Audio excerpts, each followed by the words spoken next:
Assalamualaikum warahmatullahi wabarakatuh. Saya Revalisa Rismanda Pusan, NIM 159, kelompok A4.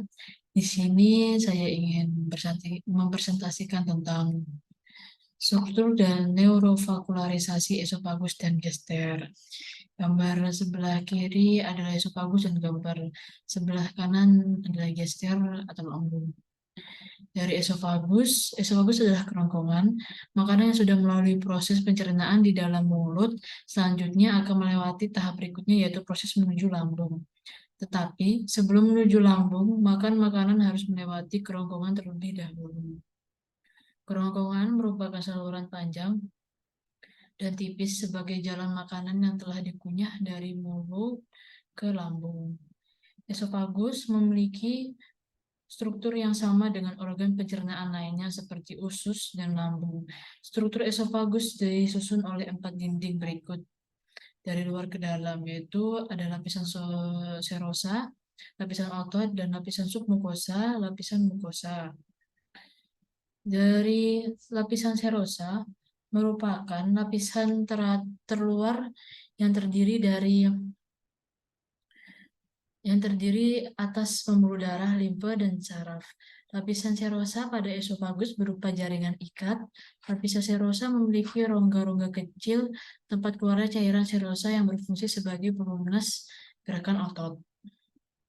Terus yang kedua adalah lapisan otot, merupakan lapisan otot polos yang bekerja tanpa kita sadari, tetapi dua jenis serabut otot, yaitu serabut otot longitudinal memanjang dan serabut otot sirkuler melingkar.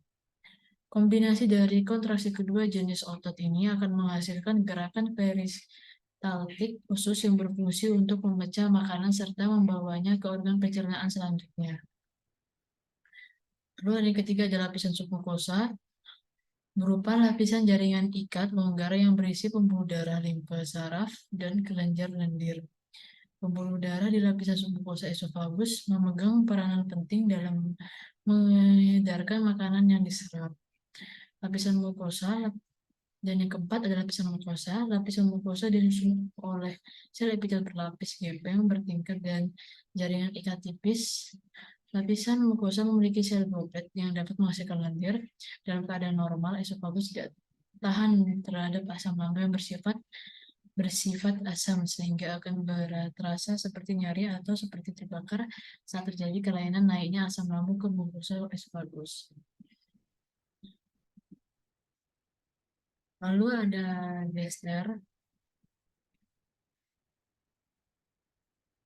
Sebelumnya di bagian sini ada larynx, di sini trakea, dan di sini ada esofagus.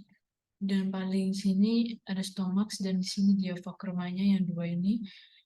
Lalu yang lubang kecil ini adalah lower esophageal sphincter atau les.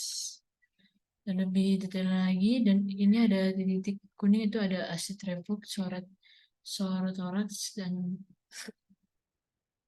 lalu ada gester.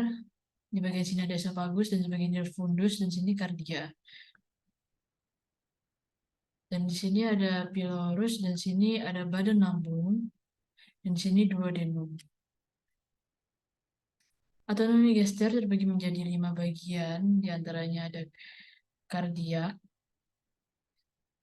adalah bagian ujung lambung teratas yang berhubungan langsung dengan esofagus kardiak, menjadi tempat pertama masuknya makanan setelah dari kerongkongan. Pada ujung lambung ini terdapat sphincter kardiak, cincin otot yang berfungsi sebagai klep untuk mencegah makanan yang sudah masuk ke lambung kembali naik ke kerongkongan. Terus ada fundus, setelah memasuki kardiak, maka kemudian disalurkan menuju fundus. Fundus adalah area yang berbentuk lengkungan di bagian atas lambung dan terletak di bawah diafragma. Bagian lambung yang satu ini menjadi tempat makanan mulai mengalami proses pencernaan. Badan lambung adalah bagian dari anatomi lambung yang paling penting. Pasalnya, badan lambung menjadi tempat makanan dicerna dan diproses menjadi bentuk kecil-kecil dengan bantuan enzim lambung. Dan keempat, ada antrum, adalah Yang ketiga tadi adalah badan lambung, yang keempat sekarang ada antrum, adalah bagian terbawah dari lambung, terkadang disebut juga dengan antrum pylorus. Antrum dan memiliki fungsi sebagai tempat penampang makanan yang sudah dicerna sebelum disalurkan menuju usus halus. Dan yang terakhir ada pylorus. Pylorus adalah anatomi lambung paling akhir yang terhubung langsung dengan usus halus. Pada pylorus terdapat sphincter pylorus, yaitu cincin otot tebal yang berfungsi sebagai katup yang mengatur keluarnya makanan dari lambung menuju duodenum. Sphincter pylorus ini juga berfungsi untuk mencegah makanan yang sudah tersalurkan ke duodenum agar tidak kembali ke lambung. Sekian dari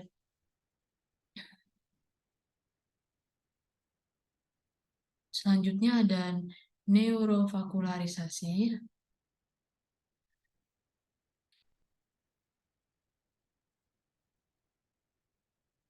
Neurovascularisasi itu ada tiga,